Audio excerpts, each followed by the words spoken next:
All right, everyone, welcome back to today's episode of Words of the Wise. Today I have Chief Blasko from town of Crawford, PD in New York. 34 years experience in law enforcement, has spent the last 14 years as chief of police. He's been married for over 30 years, which I think is really impressive, and has two children. Welcome to the show, Chief Blasko. Thank you for being here today. Thank you. Thanks for having me. Of course. So what's the key to a successful long marriage? We all want to know. I listen. No, it's just cooperation, listening, and being flexible. Yeah. Yeah. We have this conversation a lot about divorce rate, especially in the law enforcement profession. And, I say it in kind of a joking way, but I think that that was a great answer. How can you show up as a teammate? And I think in order to be on a successful team, you do have to listen, and you do have to work as a unit together to be successful. So I appreciate you sharing that. When I saw that in your bio, I was like, I got to ask, because 30 years is really impressive. Thank you. So She's a saint. She's a saint. You're like, I can't give myself all the credit either. Yeah. No, not at all. Yeah. Love it. Well, you have been in this career a long time, 34 years in law enforcement, the last 14 as chief of police. What do you understand about leadership today that maybe you didn't early on? Not to take things personal, and to, everybody has a different path and everyone's doing different things. And their perception's different than mine.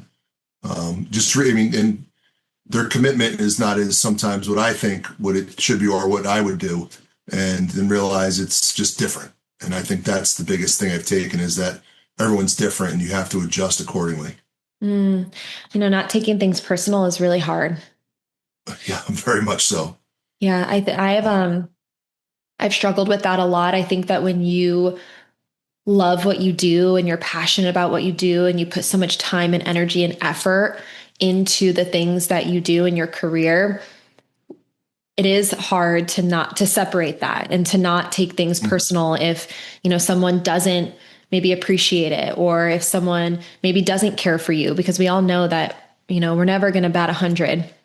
Not everyone's going to agree with our decisions. Not everyone's going to like us for whatever reason. And I've struggled a lot with that. I would say I still struggle with that, of trying to understand that someone might not be happy with the situation. It doesn't necessarily mean it's a reflection of who I am.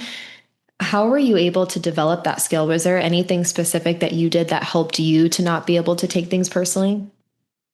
Well, the chief that I worked for 20 years, I call it, Mitch Albom wrote a book, Tuesday with Maury. I have Tuesdays with Chief McCann, and he would remind me that sometimes I make decisions quicker than others, and that not everyone's the same, and that it's not really about me, it's about the bigger picture. And, after, 20 years of hearing that, it kind of started to sink in. I'm still not perfect. I still have moments where I'm like, oh, we want to play that game. I can do that. And I have to remind myself. And just recently I had to do that. I'm like, oh, it's not personal. It's a job.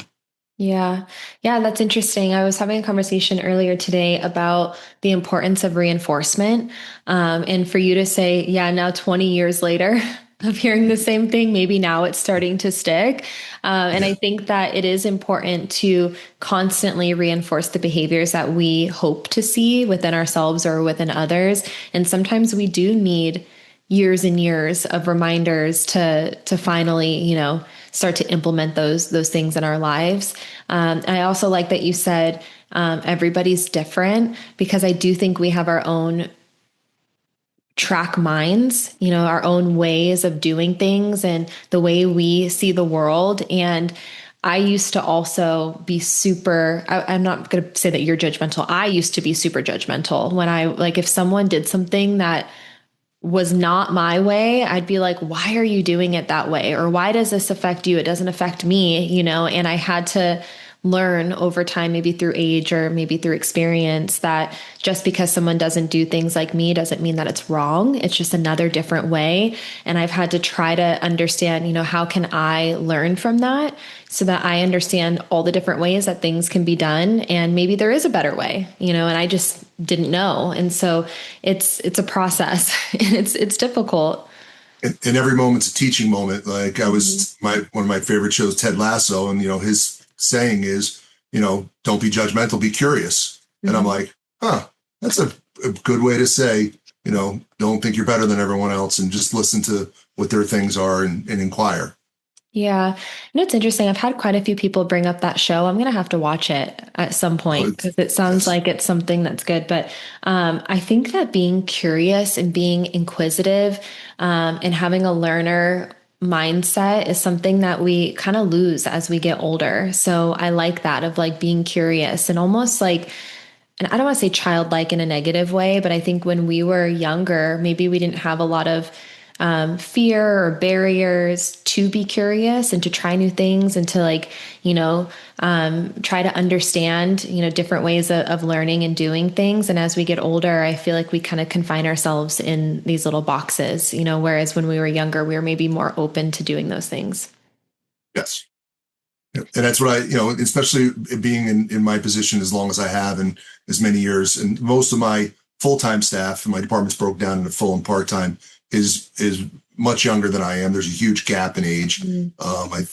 And so sometimes I have to realize that just because we've done it that way forever doesn't mean we can't change. And sometimes I struggle with that, but I try to stay relevant with what's going on and what needs to change and what would make their job a little easier, because it's much different than when I started. Yeah.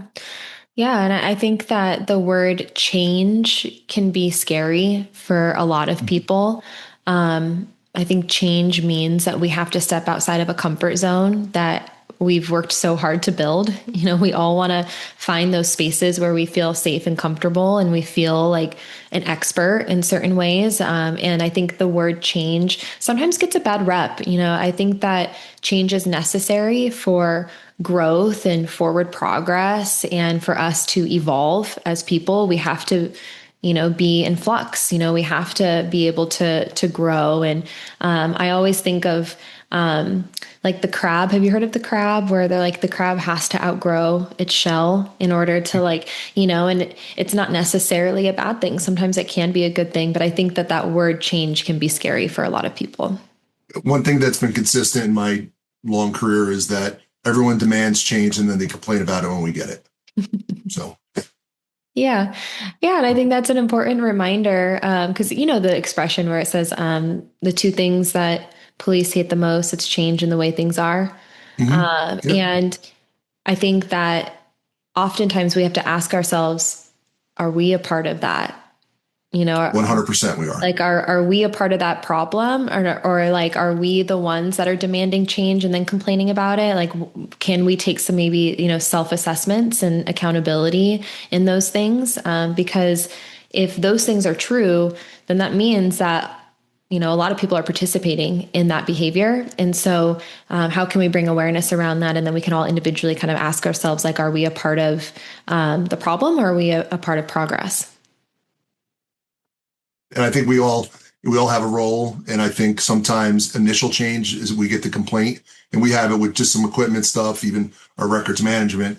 People initially complain, and then after they get used to it, it becomes their normal. Then Mm-hmm. they're like, "Oh, that's not that bad." But initially, they want to have that thing, and most of it's learned behavior because that's what we've been doing for decades. Yeah.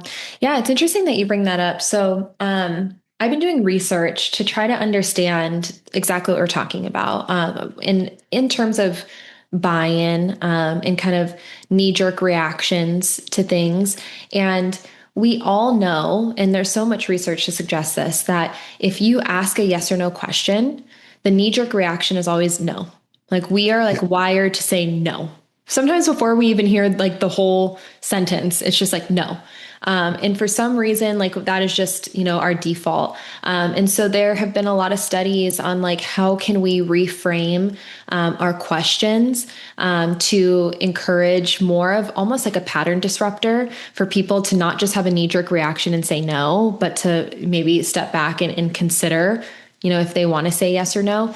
But the research that I've been doing, and I haven't concluded it yet, so I don't want to give like hard numbers, but it was this question mark of when you adopt things, how many, as like far of a percentage of people are actually buying into this initially and how many people are not. And then once you implement these things, then how many people are taking advantage of these things? Because we know that the knee-jerk reaction is no, right? So if you Yeah. poll the agency and you say, hey, how many of you guys want to participate in XYZ? You might get 10% or 20% of the organization saying yes, and then the vast majority, 80-90%, are saying no. And I think that's where a lot of progress stops, because the agency goes, okay, well, most people don't want to do this and therefore we're not going to do it. But if we were to take a look at numbers and say, okay, if we get 10 to 20% of people who initially say yes and the majority say no, and then we implement it and we encourage that first step for them, and we allow that 10 to 20% to start kind of being the canaries of like participating and spreading the word, and it starts to become more normal, then what is the impact? What is the participation after that initial knee jerk? And I'm still finalizing research on that, because I think that's an interesting concept, because I think that sometimes we allow the majority to be louder than the minority, but once implementing things, those majority start to take advantage, even if they said no to begin with.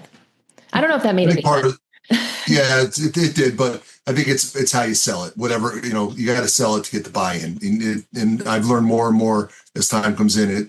How you present it, Hmm. and you have empower them to interact and give some of that input. I think it helps sell the bigger picture. Yeah. Like there's things you can't do that with, like our records management system. When we switch that over, it's like tough. Here we go. We got to do it. We have no choice. I don't want to do it either. I like to go back to the old carbon paper. It was easier. But, other things, you can get that buy-in, and then it'll help with all Yeah. those numbers. I agree with you. I think that the way we present things is really important. I always use this example. If I were to walk into, I'm going to put this in the context of wellness and like kind of my space and what I know. So if I walked into a briefing or a roll call training and I were to say, how many of you guys want to do a breathing technique all together?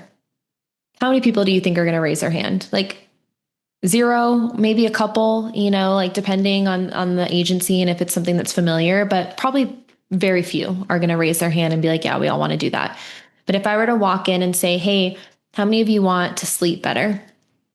You're going to get more people who raise their hand. And I say, okay, we're going to do this because it's proven to help you sleep. Then people are going to be more bought in because they're focused on the outcome, which is sleeping better rather than the method. And so I agree with you. I think the way we present things for the big picture is really important. But if we walked in and we were like, hey, how many of you want to do this one thing? And you don't present it in a way that, relates to them, then, your chance of success is going to be lower. And I did my own little test. I did something with a memo, and I said, you're doing this. And I got groans and moans. And then like a few months later, I walked in the patrol room. I'm like, hey, what do you guys think about this? And they were all happy about it. So it's all about how you sell it. Yeah, 100%. One of the things that we talked a little bit about offline is your emphasis on training within the organization. Can you talk a little bit about that? What are some of the things that you focus on with training, and why is training so important to you? I'll start with why it's important to me. So when I was a young police officer, it was, I think, 400 hours of training in the police academy. The first time I had to do a building check, I used techniques I learned on TV. And it was just glossed over in the police academy. And I'm thinking, if there was actually someone there, it wouldn't be good for me. Mm. So, that's when I started. So that's, 30 plus years ago, trying to train myself and learn things. And I noticed, looking at my staff, is that I have really, some of my part-time staff is very seasoned. And then some of my younger staff is very young. I think my full-time staff, most of them have under 7 years on. So I wanted to try and get their training things up and running so they could perform better on the street, because how you train is how you'll react. And we've had several incidents here where just based on training that they got, they were able to act and move forward. That's why we instituted monthly training here, try to get at least half or a quarter of the department together every time. And do different things, be it a tactical thing, the range, building searches, traffic stops. They just did reality-based training last month, where they got to shoot each other with paintballs. So that brings in, that camaraderie, that working together and improving their skills.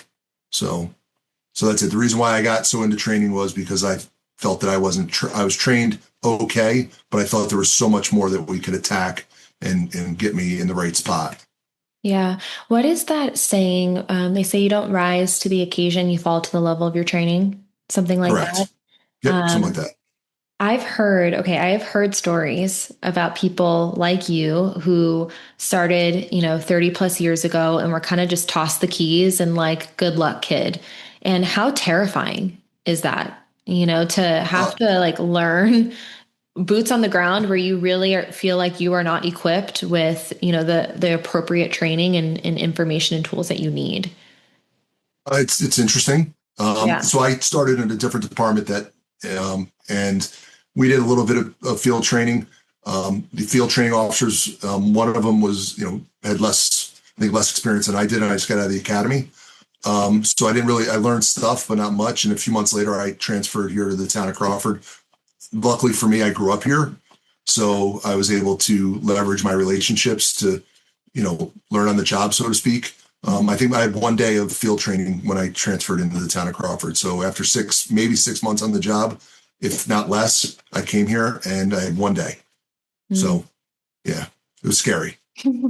I would imagine. But I also think that because you went through that experience, now as chief of police, you're in a position where you don't want your team to ever feel like that, right? You want your Correct. team to go out there and feel like when they fall to the level of their training, that their training is good and they have the tools that they need to be successful and safe. And I think Yeah. safe is one of those big things. It's like training, and I don't know if you agree with this, but when I look at training and I look at wellness, I look at them as a component of safety. How do we make sure that we can keep everyone as safe as possible for as long as possible? Well, I mean, training and with wellness, you build camaraderie, right? Which is something that is always a work in progress. Camaraderie, working together, builds that relationship. It gives you somebody to count on, and that's first step in wellness is knowing that people are around you that can help. And then I think it builds confidence. And then when in police work, we don't start and see how it ends, right? Sometimes we throw somebody into a cell or we send them on their way with a ticket and that's it. There's no completed project. So when they do the training and they learn some confidence and then they execute it in the street and they do a great job, that's their little wellness. That makes them feel better. It makes them confident. That helps build them up. Yeah. And I also think that when you work for an agency that invests time and energy and resources into your development, that is a part of wellness too. You feel like you're a valued member of the team. You don't feel like you're just there to check a box. You feel like people genuinely care about you and your success. And I think that helps with morale, that helps with retention. Every conversation I've had with various roles within organizations, that is the biggest thing that people want. People want to feel like they are valued for the work that they do. And I think that you investing in their training is you showing them that you value them. I agree. Training is extremely important. And, when I started, there was, the whole life work balance wasn't really talked about. And if you started talking like that, people, would be like, okay. So we've come so far as a profession. So it's good to have the wellness, have, people that they can turn to. And we're also getting a better product with our younger people physically, because a lot of them are more into the wellness, the proper nutrition, the drinking the 8 gallons of water, Mhm. all that stuff. Yeah. Do you know what I find to be really interesting? So, I've done a lot of research on professional athletes and how they train. Mhm. And I do think that law enforcement officers are professional tactical athletes. I talk about this a lot. You know, your job requires you to perform at a really elite physical mental level. And when we look at professional athletics and how they train, wellness and training are one, right? They really focus on a lot of things that you just said: nutrition, mobility and pliability for injury prevention, sleep and recovery is another big thing, and then mental training so that they're able to perform under pressure and they're able to make effective decisions under stress. And so when we take a look at those and how they incorporate that into their like normal day-to-day training for whatever sport or thing that they're doing, it all kind of meshes into one. It's not like separate. And I'm curious, do you think that one day in law enforcement that we will see wellness and training kind of becoming one unit, and all of the things that we talk about as far as injury prevention, breathing techniques, nutrition, sleep and recovery, that all of this is a part of your normal day-to-day training and it's not a separate wellness program? I think we're trending that way. I sit on the state's municipal police training council, and there's a guy there, Josh Feinhout, who's kind of runs it, works for DCGS, and he's doing a lot of stuff with the physical agility testing and all that stuff. And I think it's starting to merge that way. We're paying more attention to people's abilities and what we need to do this job. When I took the test, I had to do push-ups and run and do side steps and squat thrust. Now they're talking about jumping fences and climbing stairs and trigger pulls and more job related things. So I think that is just the start of expanding that into a more like robust program for physical fitness, physical agility, defensive tactics, all that. Yeah, it's interesting you bring that up. I know that Ohio is also doing that. Not, I wouldn't say like as a state, but a lot of agencies within Ohio are also taking a look at that. And they're like, when are we ever going to run a mile and a half? They're like, we're probably not going to do that. But what we are going to do is short sprints, and so how can we integrate that into our, agility or fitness testing? I know that they're doing body drags and different things. So it's interesting that you guys are also focusing on that, and I do think that that is going to be trending for a lot of different states. Even our defensive tactics have changed. Yeah. And I was just grab them, and if you have to strike them, you strike them, and you put them in handcuffs. Now, the defensive tactics is evolving into more of a jujitsu type thing, which I was like totally. At first, I was not for it because I didn't have the knowledge of it.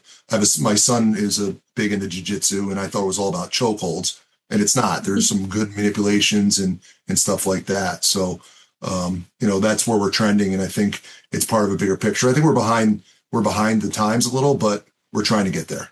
Yeah. Yeah. And I see most agencies are adopting more of a hybrid of jujitsu and, defensive tactics. What we're also seeing, I don't know if you guys are seeing this internally or if you're hearing this, statewide, but what I'm seeing from agencies that we speak to is that injuries are starting to become more. And we're understanding now that the top reason for injuries in law enforcement is lack of mobility and stability. And so everyone's tight, right? You're in the gym, you're running, you're sitting, all these things. So everyone's really tight. And so we're seeing with, some of the additions to training and jiu-jitsu that we're seeing some injuries because of lack of mobility. And so I always encourage everybody to, when it comes to injury prevention, try not to miss that component of mobility and pliability as much as you can so that your body's prepared for those movements, whether that's, jumping out of your vehicle and sprinting and, trying to avoid pulling a hamstring, or it's doing some sort of jiu-jitsu training. How can we make sure that the muscles and the joints are prepared for those types of movements so that we can keep everyone as injury free as possible? I agree. And that's it. And it's tough because, finding the time to do all that is difficult. And so we just have to make time. And that goes to the whole wellness thing. Make time for yourself, make time to improve yourself. Yep, exactly. And it has to be a priority, right? It's like pay now or pay later. I Correct. know it's not convenient all the time to introduce new things. I think it's important to have a realistic plan with training, whatever that is, and something that you can do consistently.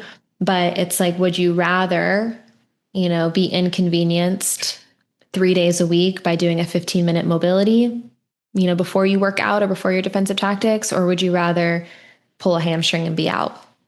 So I think that the more conversations and awareness, I think that people still don't know that the top reason is because you guys are tight. I always tell people, if you don't bend, you break. And so if people don't know it, how can we start to implement those things? And so I think more awareness and education will help encourage that action. And with shift work and stress and all that, it catches up to you quick. Oh, So yeah, I mean, I don't pretend to know, but yeah, my question for you is, if we can all agree, and I would argue that everyone who's listening to this podcast right now would agree that training and wellness are really important. Why do you think that those are the first two things to get cut when it comes to budgets? great question. I think so. Our responsibilities when they keep rapidly changing as police officers, and our priority and our first priority is service to our community, and putting boots on the ground, detectives investigate, our police officers in the schools. That really takes priority to a lot of things because just our mere presence prevents things, and I mean more so than inflames things. Sure. The fact that I have six school buildings in town, I have a cop at every one. It makes me feel better. It makes our community feel safer. Those are our priorities, and sometimes when we pick those priorities, we forget about those that we're trying to get to make those priorities a possibility. Yeah. So, in a roundabout way, unfortunately, it just comes to our mission is to protect the community, and sometimes it gets costly. Yeah. Yeah. And I would say that I've had a lot of conversations with leadership who don't want to make those decisions. They want to prioritize training, they want to prioritize wellness, but maybe, the whole budget as a whole is in a deficit. Or maybe, the powers that be are not supportive of, these things. And so I think it is a challenge to, make sure that these things can stay and can be consistent.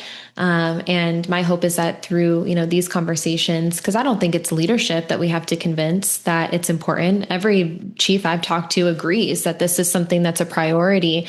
But it's how can we have those conversations to make sure that there's enough money in the budget to be able to support these types of programs. I agree. I'm sure. And I mean, yeah, it's Yeah. easy. It's a difficult topic sometimes because every year I go sit down and I call it collective begging to make sure that we get what's necessary to do it. And we're very fortunate in the town of Crawford is we have a very supportive board and a community that really supports us. So we get a lot more than some of my neighboring agencies.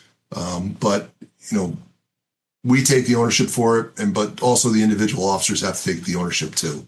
So I think that's a balancing act that besides just the budget, I think we all have to just take ownership and do some of our stuff on our own. I completely agree with that. And I had one chief say, and this always stuck with me. He said, I can do everything that I possibly can to provide resources, but at the end of the day, I cannot make you happy, healthy, or wealthy. That's Correct. up to you. And I have been so guilty of this. And it's something, again, I don't know if it's maturity and age and experience that gives us the perspective, or if it's, someone grabbing my shoulders and shaking me one day and telling me that I'm I'm not doing the right things. But I used to blame everything external for all of my problems, and I think it's so easy for us to do that. I think it's so easy for us to be like, well, you know, I'm stressed because of this person, or I'm not happy because of that person. And if they did this, I would be happy. Or if they did that, I would be healthy. And, from an organizational standpoint, we've had these conversations before where everyone's like, well, the agency doesn't provide it, and therefore I can't do it. And of course, in the perfect world, every agency across the country would offer all the things. Oh, But at the end of the day, it's not going to help anyone unless you are willing to take action for yourself. And if you are within an organization who maybe doesn't have the means, or maybe you do work for an organization who isn't making it a priority, you have to take it upon yourself to take action for you, because no one else is going to do that for you.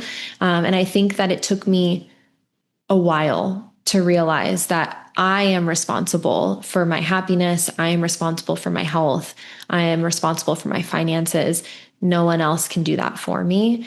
And it's really empowering, I think, once you come to that conclusion, because yes, you want to be supported by your employer. Yes, you want to feel like you have people in your circle who are supporting, your health and your wellness. But at the end of the day, if they're not, then you have to be the one. 100%. I can't really add much to that. I agree. I mean, it starts with you and then it builds up from there. Yeah. And of course, that's not to say that that means that the organizations, shouldn't try to prioritize these things too. I think it's a partnership. But I I told my partner one time, I was like, you're not making me happy. Like, and how many of us have said that or heard that from a partner, right? You've been married 30 years. I'm sure at some point there was a conversation of like, you're not making me happy. And I remember, and it was the last thing I wanted to hear. But he said, I cannot make you happy.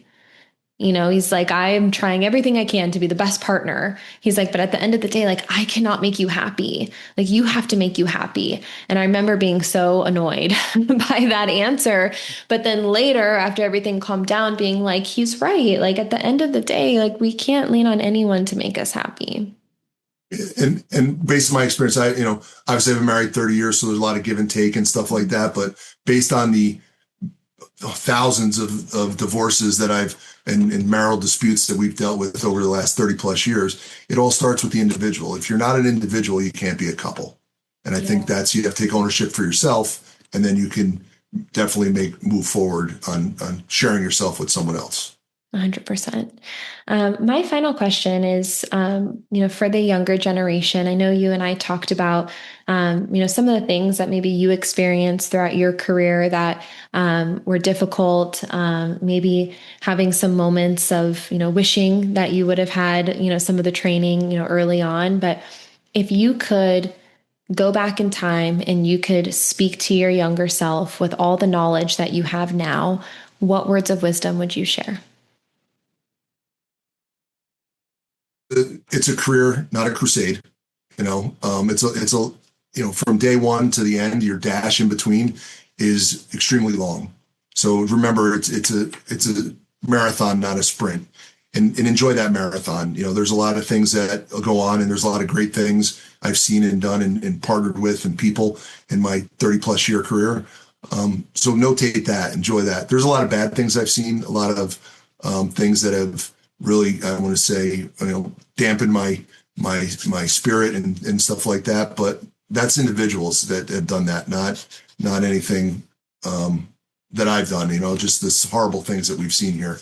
So I would say just make sure that you realize that it's a long process, and to enjoy and prepare yourself. Prepare yourself mentally.